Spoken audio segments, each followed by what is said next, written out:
के थल का आंदोलन हो, चाहे 29 मई का सहारनपुर का आंदोलन हो, चाहे दादरी का आंदोलन हो, चाहे थाने भवन का आंदोलन हो, लगातार ये आंदोलन ग्वालियर से लेके और हरियाणा उत्तर प्रदेश तक लगातार होते रहे, लेकिन सरकार के कान पे जूं तक नहीं चली।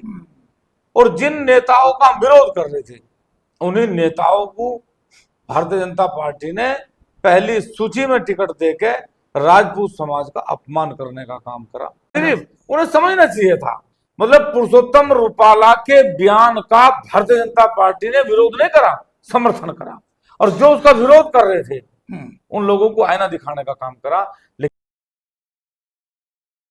नमस्कार। वर्तमान समय में भारत के उत्तरी भारत के जन जन की जुबान पर, एक एक बच्चे की जुबान पर जो एक नाम आज के दिन है, वो है महान शख्सियत, जिन्हें आज महाराणा प्रताप की उपाधि दे देना भी मेरे विचार से उनकी शान में कम ही है। क्योंकि जो स्वाभिमान सम्मान की लड़ाई, अपने राष्ट्र की लड़ाई, अपने देश की लड़ाई महाराणा प्रताप ने लड़ी, वही लड़ाई आज के दिन ठाकुर पूरन सिंह ने लड़ी। जब सभी कुछ एक तानाशाह के अधीन हो रहा था, देश का चाहे किसान हो, चाहे युवा हो, चाहे व्यापारी हो, चाहे महिलाएं हो, चाहे पशुधन हो, चाहे जो भी कुछ रहा हो, ऐसे समय पर एक वो शख्सियत जिसका लोग बाग इंतजार कर रहे थे कि पता नहीं कौन आएगा, और ठाकुर पूरन सिंह उस अभियान में शरीक हुए और वो आए। उसे भगवान कृष्ण ने गीता में एक बार उनका एक वचन भी है कि यदा यदा ही धर्मस्य ग्लानिर्भवति भारत अभ्युत्थानम् तदात्मानं सृजाम्यहं परित्राणाय। इस प्रकार का एक श्लोक है कि जब जब भी पृथ्वी पर भार बढ़ता है, तब तब किसी ना किसी को उस भार को दूर करने के लिए पृथ्वी पर अवतरित होना पड़ता है। इस समय में आधुनिक युग में महाराणा प्रताप के रूप में, महाराणा प्रताप की छवि को लेकर जो एक महान शख्सियत अपने बीच में है, आज उनसे कुछ प्रश्न करेंगे। वो है ठाकुर पूरन सिंह। उनके निवास स्थान पर ही मैं और हमारे साथ आए और आज कुछ सवाल करेंगे। नमस्कार अध्यक्ष जी। जी नमस्कार। बहुत तो मैं जानना तो ये चाह रहा कि जो 7 तारीख में ननौत्ता की जमीन पर, सहारनपुर जनपद के ननौत्ता में एक क्षत्रिय स्वाभिमान सम्मेलन था, एक बहुत बड़ा, उसमें जो आपने एक निर्णय लिया और उसमें कसम खुआई गई सभी क्षत्रिय लोगों को, रघुकुल रीत सदा चली आए, प्राण जाए पर बचन न जाए, उसका क्या कारण था? ऐसी क्या बात हो गई थी जिसकी वजह से आपने इतना टाइट, इतना कठोर निर्णय लिया? क्या बात थी? देखो, ये भारत जो है ये लोकतंत्र का देश है, और मैं जगह जगह सभी पत्रकारों को भी यही बात कही कि इस देश का नाम ना भाजपा है ना कांग्रेस है, इस देश का नाम भारत है। और भारत में रह के पार्टियां और नेता बने, ना कि नेताओं से भारत का निर्माण। पिछले कुछ समय से इस देश के लिए 7,32,000 लोग फांसी पर चढ़े जब ये देश आजाद हुआ। उससे पहले इस देश में मुगलों का शासन था, तो मुगलों के काल में सब राजपूत जितने भी हमारे महापुरुष थे सब लड़ते रहे। 11-11 पीढ़ियां लड़ी वीर शिरोमणि महाराणा प्रताप की। लेकिन ऐसे योद्धाओं को सरकारें याद करके उनकी मूर्तियां सदन में लगाने से तो गई, उसकी एवज में इस समाज को अपमानित करने का काम सरकारों ने लिया। और ये राजपूत समाज कभी आरक्षण के लिए नहीं लड़ा, कभी जमीन के लिए नहीं लड़ा, रियासतें दी है हर, लेकिन जब भी नहीं इसने किसी बात का विरोध करा, क्योंकि ये राष्ट्रवादी है। लेकिन जब बात समाज के महापुरुषों पर आई, माताओं पर आई, बहनों पर आई, तो एक आक्रोश हर राजपूत के दिल में, दिमाग में घुस गया।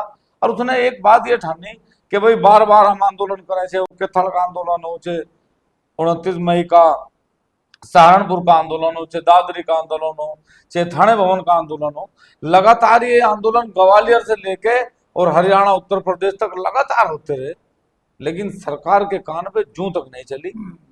और जिन नेताओं का हम विरोध कर रहे थे, उन्हीं नेताओं को भारतीय जनता पार्टी ने पहली सूची में टिकट देके राजपूत समाज का अपमान करने का काम करा। और फिर राजपूत समाज ने निर्णय लिया कि अब सड़कों पे आंदोलन नहीं करेंगे, हम आंदोलन करेंगे तो ईवीएम मशीन पे आंदोलन करेंगे, जहां से चुन के लोग उस लोकतंत्र के मंदिर में जाए। और यदि भारतीय जनता पार्टी उन भ्रष्ट बदजुबान नेताओं को वहां भेजने का काम करेगी तो ये क्षत्रिय समाज उन्हें रोकने का काम करेगा। उसी की एक आक्रोश में क्षत्रिय स्वाभिमान महाकुंभ के नाम से ननौता में पहला महाकुंभ, दूसरा महाकुंभ भरा। पहला महाकुंभ के थड़ में भरा गया, दूसरा महाकुंभ ननौता में भरा गया। और यदि नेताओं ने अपनी जुबान पे पाबंदी नहीं लगाई, सरकारों ने उन नेताओं पे पाबंदियां नहीं लगाई, तो ये महाकुंभ जब तक भरते रहेंगे जब तक सरकारों को बुद्धि नहीं हो। अच्छा, अभी जारी रहेगा ये ये लगातार जारी रहेगा। ये जब तक जारी रहेगा जब तक इस स्वाभिमान की लड़ाई को, इस लोकतंत्र की लड़ाई को जब तक कानून के रूप में बना के सरकार पेश नहीं करेगी, जब तक ये लगातार जारी रहेगा। राजपूत जाति तो वैसे भी अपने स्वाभिमान और सम्मान के लिए थी, उन्होंने दूसरे के भी स्वाभिमान और सम्मान की रक्षा करी, और उन्हीं के स्वाभिमान पर जब कुठाराघात होगा तो फिर ऐसा तो संभव ही है। देखो, राजपूत समाज दुनिया में एक ऐसा समाज है कि जिसने हमेशा त्याग और बलिदान दिया। हमेशा एक कोई ऐसा काल नहीं रहा होगा सतयुग से और कलयुग तक, चाहे वो महाराजा हरिश्चंद्र का समय रहा हो, चाहे वो भगवान श्री राम का समय रहा हो, चाहे वो पांडव कौरवों का समय रहा हो। एक ऐसा कोई काल नहीं होगा महाराज शिवी से लेकर और आज तक कि राजपूत समाज ने इस देश के लिए, इस राष्ट्र के लिए, इस दुनिया के लिए अपना बलिदान ना दिया हो। चाहे वो जमीन का बलिदान हो, चाहे वो रियासतों का बलिदान हो। और आज वर्तमान में भी मैं बात अगर करूं कि सरकारें कहें कि भाई राजपूत समाज ने क्या दिया, तो आज भी हिंदुस्तान में 4,500 विधायक बने और 4,500 विधायकों में 1238 सीटों पर आज भी हम चुनाव नहीं लड़ सकते। वहां हम दूसरे लोगों को अपनी वोट देकर चुनाव लड़वाते हैं, उन्हें सदन में भेजने का काम कराएं। 138 ऐसी लोकसभा है, राज्यसभा है जहां हम चुनाव नहीं लड़ सकते, वहां उन्हें अपनी वोट देके उन्हें सदन में भेजने का काम करें। न जाने कितने ऐसे दुनिया के लोग युवा होंगे जिन्हें हमारे बच्चे अपने अंकों से अंक देकर आरक्षण के नाम पर नौकरी में भेजने का काम करें। और सरकार ने जब SC ST जैसा कानून सरकार लेकर आई तो हम लोगों ने विरोध नहीं करा, हम लोगों ने विरोध नहीं करा। और हमारे सबसे बड़े नेता आदरणीय राजनाथ सिंह ने सदन में पढ़ा, उसे विरोध नहीं करा, हमने समर्थन किया उसका। हमने कहा समर्थन है, क्योंकि हम दलित समाज के विरोधी नहीं है। हम विरोधी हैं तो सिर्फ दुनिया में हर उस व्यक्ति के, हर उस पार्टी के, हर उस नेता के जो इस दुनिया के लोकतंत्र को, भारत के लोकतंत्र को जातिवाद में, धर्मवाद में बांट के राजनीति करने का प्रयास कर। तो नहीं, ये तो बात है कि राजपूतों ने अपना सब कुछ दिया है। राजाओं महाराजाओं ने रियासतें दी, प्रीवी पर्स दिया, अपना आरक्षण दिया, अपनी जमीन सीलिंग में एक नहीं दो बार दी। सब कुछ देने के बावजूद भी उनका कहीं कोई नाम निशान नहीं है। और उनका जो एक पुराना नाम था क्षत्रिय, वो भी हटा दिया गया। और मोदी जी ने, जो मोदी की सरकार है, मोदी की गारंटी के तहत 5-5 किलो अनाज देने वाले बैग पे भी एक किसान का, जिसने उस अन्न को पैदा किया, उसकी फोटो की बजाय अपना फोटो लगवा दिया। तो ये तो एक तानाशाही की बात ही रही, और क्या रही। देखो, दुर्भाग्य है इस देश का कि जब कभी भी, अब पहली बार नहीं ऐसा, कभी भी जब तानाशाही सरकारों में रही तो तानाशाही सरकारों को हमेशा लोकतंत्र ने जवाब देने का काम किया। आदरणीय मोदी जी कहें कि सन 2047 में भारत विकसित देश होगा, लेकिन मुझे हंसी आवे उनके इस वक्तव्य पे कि जिस देश में आज वर्तमान परिस्थिति में 80 करोड़ लोग 5 किलो अनाज के लिए लाइन में लगते हों, दुर्भाग्य उस देश को विकसित देश बनाने का सपना मोदी जी का बिल्कुल 100% झूठा है। हाँ, देश विकसित होगा यदि 80 करोड़ लोगों को रोजगार मिलेगा। बिल्कुल, रोजगार तो देश विकसित होगा यदि 80 करोड़ किसानों को उसकी फसलों का दाम मिलेगा। देश विकसित होगा, 80 करोड़ महिलाओं को सम्मान मिलेगा। देश विकसित होगा जब देश के युवा स्वयं अपने प्रोडक्ट बना के देश में विदेश में भेजने का काम करेंगे। अनाज देने के बाद यदि देश को विकसित करने का सपना किसी नेता का है तो वो ऐसा खुली आंखों से सपना देखना है कि इससे बड़ा झूठ दुनिया में कोई दूसरा वो नहीं हो सकता। एक बात तो है अध्यक्ष जी, आपने ये जो महाकुंभ हुआ है, क्षत्रिय स्वाभिमान महाकुंभ, पहला और दूसरे महाकुंभ से आपने इस सोई हुई जाति को, जिसे आज सभी लोग क्षत्रिय कहने लगे, इस राजपूत जाति को आपने जगाया। इसमें तो आपका बहुत बड़ा योगदान है। ये आपके दिमाग में कैसा है कि भाई ये सो रहे, इन्हें जगाया जा? देखो प्रधान जी, अगर मैं बात सोने की करूं तो क्षत्रिय समाज कभी सोया नहीं थी।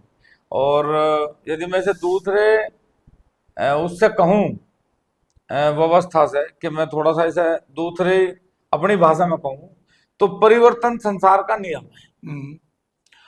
और परिवर्तन जब होगा जब कभी भी प्रकृति को ऐसा लगेगा कि अब तेरे साथ छल हो रहा, तो प्रकृति अपने आप स्वयं परिवर्तन करती है। और उस परिवर्तन में उसे कौन सी फसल पैदा करनी है वो उसी फसल को पैदा करती है, उसी वृक्ष को पैदा करती है। और वो हमेशा उसी वृक्ष को परवश करेगी जो सृष्टि के लिए शुद्ध वातावरण पैदा करेगा। तो क्षत्रिय समाज क्योंकि प्रकृति का पहला अंग है। क्षत्रिय कोई ऐसी चीज नहीं कि वो आम इंसान है। क्षत्रिय का मतलब है कि वो प्रकृति का, ईश्वर का, परमपिता परमेश्वर का पहला ऐसा अंश है जो हमेशा उसने, परमात्मा ने उसे बनाया इसलिए कि जब कभी भी ऐसा लगे कि अब राजनीति, व्यक्ति या कोई भी विशेष परिस्थिति में लोकतंत्र को, देश को, समाज को नुकसान हो रहा तो वो परिवर्तन करती है। तो 7 अप्रैल में जो महाकुंभ हुआ, क्योंकि उसका नाम महाकुंभ है और महाकुंभ का मतलब है कि महाकुंभ जो है वो ऋषियों का, मुनियों का महाकुंभ है, तो वो भी अच्छी आत्माओं का, सच्ची आत्माओं का महाकुंभ था। और उसी महाकुंभ ने भारतीय जनता पार्टी को आईना दिखाया, एक कड़ा निर्णय लिया कि यदि महापुरुषों का अपमान होगा, आपके सांसदों के द्वारा यदि माँ और बहनों को गाली दी जाती, तो हम नहीं समझते कि फिर राजपूत को चुप बैठना चाहिए। तो राजपूत सोया नहीं था, राजपूत विश्वास में चला गया था, राजपूत समर्पण में चला गया था, राजपूत राष्ट्रवाद में चला गया था। लेकिन जब राजपूत को ऐसा लगा कि राष्ट्र भी खतरे में है, जाति भी खतरे में है, महापुरुष भी खतरे में है, तब उसने अंगड़ाई ली और उन्हीं सरकारों को आईना दिखाने का काम करा जो सरकारें 400 पार का नारा दे रही थी। आज वो पूर्ण बहुमत की सरकारें भी नहीं बना पाई। ये राजपूत की ताकत है। ये तो बात है कि मीर भोज प्रकरण को लेके जो इतना बड़ा एक नौटंकी करी गई है जिसमें राजपूतों को क्षत्रिय नहीं बताया गया, उन्हें कहा गया कि ये तो क्षत्रिय नहीं, क्षत्रिय कोई और जाति को बता दिया, किसी और समाज को बता दिया। कम से कम आपके इस आंदोलन से, आपकी इस आवाज से, जो आपने एक बड़े मजबूती के साथ ननौता की सरजमी पे एक आवाज उठाई, उससे राजपूतों को क्षत्रिय तो मानना इन लोगों को पड़ गया। इसमें आपका क्या मानना? देखो मैं एक बात बताऊं जी, आम का पेड़ है तो वो आम का ही रहेगा, नीम का है तो नीम का ही रहेगा। ये जो आम को नीम बताने की और नीम को आड़ू बताने की जो परंपरा सरकार ने शुरू करी थी, ये सरकार का वो चश्मा था जिससे हो सके उन्हें दिखता हो। लेकिन हमने तो बनाया नहीं, ना मैं था उस समय, ना आप थे उस समय। बड़े बड़े ऋषि मुनि, ईश्वर की व्यवस्था रही और ईश्वरीय व्यवस्था में कहा कि भाई 4 वर्ण है, ब्राह्मण है, क्षत्रिय है, वैश्य है, शूद्र है। तो जब 4 वर्णों में जातियों को बांट दिया गया तो हमें तो बताया गया कि भाई क्षत्रिय का धर्म है कि वो रक्षक है, लड़ने वाला है, और बहुत लंबे समय तक हमें शिक्षा से दूर रख के सिर्फ और सिर्फ लड़ने का काम दिया। अगर हमें जब लड़ने का काम मिला तो हम आज तक, फिलहाल वर्तमान तक, आज की तारीख तक भी हमारा युवा आज भी देश के सीमाओं पे देश की रक्षा कर रहा है, राजपूत रेजिमेंट में। और कोई ऐसा बॉर्डर नहीं होगा देश का जहां राजपूत समाज का बच्चा ना हो और इस देश की रक्षा ना करना। तो ये कहना कि भाई क्षत्रिय, देखो क्षत्रिय क्षत्रिय है और क्षत्रिय सिर्फ राजपूत है। यदि अन्य जाति लड़ने का काम कर रही तो मेरा किसी से ऐतराज नहीं। मैं किसी जाति, किसी धर्म, किसी मजहब का 1% भी विरोधी नहीं हूं। लेकिन हमारा निवेदन सबसे है कि जो है वो उसे स्वीकार करें, ना कि उससे ईर्ष्या करें। हमें कोई ऐतराज नहीं है कि आज मैं धीरू भाई अंबानी के बारे में कहूं कि वो बड़ा उद्योगपति नहीं है, तो वो उसके लिए छोटा शब्द है। वो है बड़ा उद्योगपति, ये स्वीकार करना पड़ेगा। आज के जमाने में यदि आज वर्तमान में उसे ये कहा कि वो भारत का सबसे रईस है, तो वो है, बिल्कुल। उस पर चर्चा करने की आवश्यकता कहाँ है।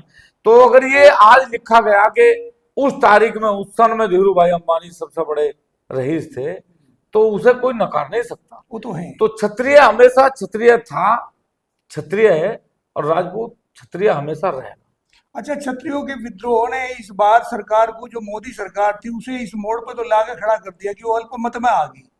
तो ये लड़ाई आपकी यहाँ इससे संतोष किया जाएगा, ये लड़ाई आगे 27 तक भी चलेगी? देखो, ये तो महाभारत है, और महाभारत जब तक चलेगा जब तक हस्तिनापुर सुरक्षित नहीं हो जाएगा। हस्तिनापुर से अर्थ? हस्तिनापुर का मतलब है कि एक बड़ा वर्ग जिसे बचाने के लिए दादा मिहिर भोज प्रतिहार जी, पृथ्वीराज चौहान जी, महाराणा प्रताप जी, राणा सांगा जी, माता पद्मावती, माता लक्ष्मीबाई, राजगुरु, सुखदेव, भगत सिंह, 7,32,000 लोगों ने इस काल में, अंग्रेजी काल में फांसियां खाई। जब तक उन सब का सम्मान सरकार नहीं करेगी, उनके खिलाफ जो षड्यंत्र हो रहा है उसे समाप्त नहीं करेगी, और ये कानून नहीं बनाएगी कि आज के बाद भारत में किसी भी महापुरुष के सामने जाति सूचक शब्द नहीं लिखा जाएगा। जिन सांसदों ने, जिन विधायकों ने अपशब्दों का प्रयोग करा, जब तक उन्हें सदन से बाहर का रास्ता नहीं दिखाया जाएगा, जब तक ये जंग जारी रहेगी, ये रुकेगी नहीं। एक दिन के लिए भी, एक घंटे के लिए भी, एक पल के लिए। थोड़ा सा तो बानगी उन्होंने दिखा भी थी, पुरुषोत्तम रूपाला को कैबिनेट से बाहर कर दिया, उसे मंत्रिमंडल में नहीं लिया, तो कुछ तो उन्होंने दिखाया भी है। इस आक्रोश का ही फल है या कुछ और है? देखो, ये उनका विवेक है, पाछे क्या पछताए जब चिड़िया चुग गई खेत। मान लिया जो काम उन्हें पहले करना चाहिए था, मान लिया अगर वो पुरुषोत्तम रूपाला का टिकट काट देते तो शायद उनकी पूर्ण बहुमत की सरकार होती। बिल्कुल, एक बार कहने की बात थी, सिर्फ उन्हें समझना चाहिए था। मतलब पुरुषोत्तम रूपाला के बयान का भारतीय जनता पार्टी ने विरोध नहीं करा, समर्थन करा, और जो उसका विरोध कर रहे थे उन लोगों को आईना दिखाने का काम करा। लेकिन उन्हीं लोगों ने उस सदन में तो जरूर गया, उस सदन में भेज के सरकार ने हमें ये प्रयास करा बताने का कि राजपूत समाज ने जो प्रयास करा था उसके हम विरोधी हैं। तो हमने कहा कि कोई बात नहीं, इस पूरे भारत में जहां तक हमारे वो प्रयास होगा, भारतीय जनता पार्टी के सांसदों को हरा के 400 पार के नारे को ध्वस्त करने का काम करेंगे। और इस राजपूत समाज का मैं ऋणी हूं कि इन्होंने इस लड़ाई में समाज के मान, सम्मान और स्वाभिमान को बचाया। इसके लिए समस्त क्षत्रिय समाज बधाई का पात्र है। अच्छा, क्या अध्यक्ष जी आप ये मानते हैं कि सारे के सारे जितने भी क्षत्रिय वर्ग के, क्षत्रिय लोग बाग हैं पूरे भारत में, उन लोगों ने समर्थन आपका करते हुए भाजपा के खिलाफ वोट दी, या कुछ कम लोगों ने दी? देखो, ये लड़ाई में सारा क्षत्रिय है। मैं क्षत्रिय की बात करूंगा, जो स्वाभिमानी क्षत्रिय था, जिसका जमीर जिंदा था, वो इस स्वाभिमान की लड़ाई में हमारे साथ था। क्षत्रिय डीएनए से आया हुआ वो हमारे साथ था, वो समाज के साथ था। और मुझे कोई ऐतराज नहीं कि जो लोग भाजपा में हैं उनसे मेरी कोई लड़ाई नहीं है। हो सके कि उन्हें एक उम्मीद हो कि आज हम भाजपा के साथ खड़े होकर इस व्यवस्था को परिवर्तन करने का काम करें, तो उनके लिए भी मैं तो धन्यवाद करूं कि जो नई सरकार में नए लोग आए वो इस पर पाबंदी, ये हमारे लिए नहीं कि क्षत्रिय समाज के लिए, ये आने वाले समय में सबके लिए खतरा है। महापुरुषों को बांट के कभी भी इस देश का सम्मान सुरक्षित नहीं रह सकता। इसलिए सबसे पहले यदि किसी को सुरक्षित करना है तो महापुरुषों को सुरक्षित करना पड़ेगा, और गाली देने वाले सांसदों का टिकट काट के सदन में ना भेजने का इंतजाम भी और कानून भी सरकार को बढ़ाना पड़ेगा। अच्छा, ये तो बात क्षत्रिय की हुई। अब रहे, आप एक किसान नेता भी हैं, तो इस सरकार के आने के बाद में आप एक किसान नेता होने के नाते क्या उम्मीदें करते हैं जिससे किसान का भला हो?